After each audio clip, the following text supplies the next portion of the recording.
शिवसेनेतल्या प्रवेशाबाबत ठाकरे सेनेचे खासदार ओमराजे निंबाळकर यांनी सूचक मौन बाळगलेलं आहे। ओमराजे निंबाळकर पुण्यामध्ये आहेत असं कळतंय।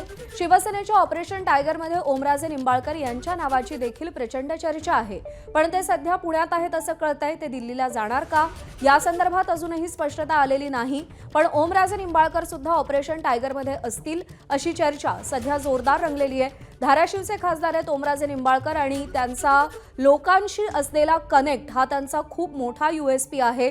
लोकांना तो आपला खासदार वाटतो अशी प्रतिक्रिया अनेकांनी धाराशिवमधून दिलेली आहे आणि तेच ओमराजे निंबाळकर आता शिंदेंकडे जाण्याच्या चर्चा सध्या जोर धरतायत। त्यामुळे ओमराजे निंबाळकरांच्या भूमिकेकडे खूप लक्ष लागलेलं आहे।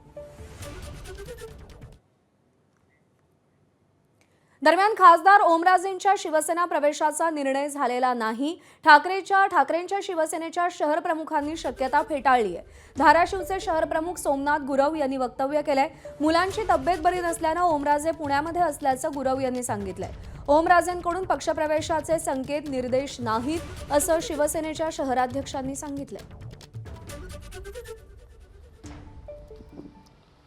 ऑपरेशन टायगर बाबत खासदार ओमराजे निंबाळकरांनी मौन बाळगल्याने संभ्रम वाढला आहे। एकीकडे ओमराजे निंबाळकर पुण्यात असल्याचं सांगत असले तरी दुसरीकडे त्यांनी माध्यमांपासून अंतर ठेवल्याने हा सस्पेन्स जो आहे तो वाढला आहे। कार्यकर्त्यांमध्येही संभ्रमाचे वातावरण आहे। धाराशिव शहराध्यक्ष आपल्यासोबत आहेत। नेमकं कार्यकर्त्यांचं म्हणणं काय जाणून घ्या।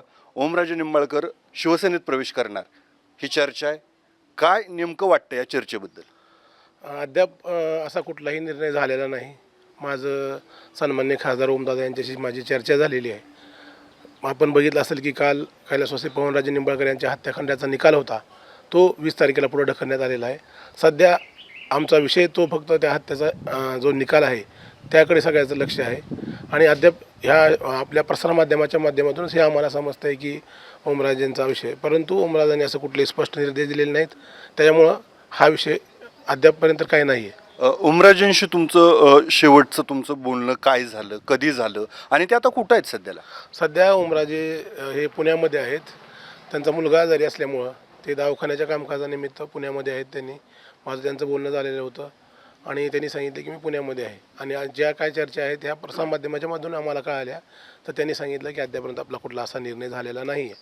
त्याच्यामुळं ह्या गोष्टी सगळ्या ज्या बातम्या TV च्या माध्यमातून आम्हाला समजत आहेत। कार्यकर्त्यांमध्ये देखील संभ्रम आहे। खरं तर शहरातले जिल्ह्यातले अनेक कार्यकर्ते तुम्हाला फोन करत असेल, किती कार्यकर्त्यांमध्ये उत्सुकता आहे किंवा काय कार्यकर्त्यांचे प्रश्न आहेत?